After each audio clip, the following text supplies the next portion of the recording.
నివసించుచున్నది.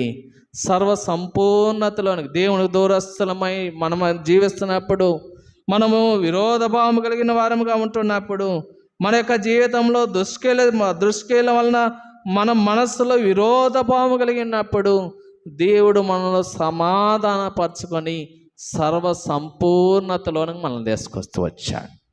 ఏ పాటు వాడను, దూరస్తుడను, నిష్ప్రయోజకుడను, విరోధభావం కలిగిన వాడను అయిన నన్ను నీవు సర్వశక్తి కలిగిన దేవుడైండు కూడా, నీ యొక్క గొప్పతనం కలిగిన దేవుడు అయిండు కూడా, సర్వ సంపూర్ణతలోనికి నన్ను తీసుకొస్తూ వచ్చావు అని మనం ఆరాధించాలి. అందుకని ఎబ్రీ రాసిన పత్రిక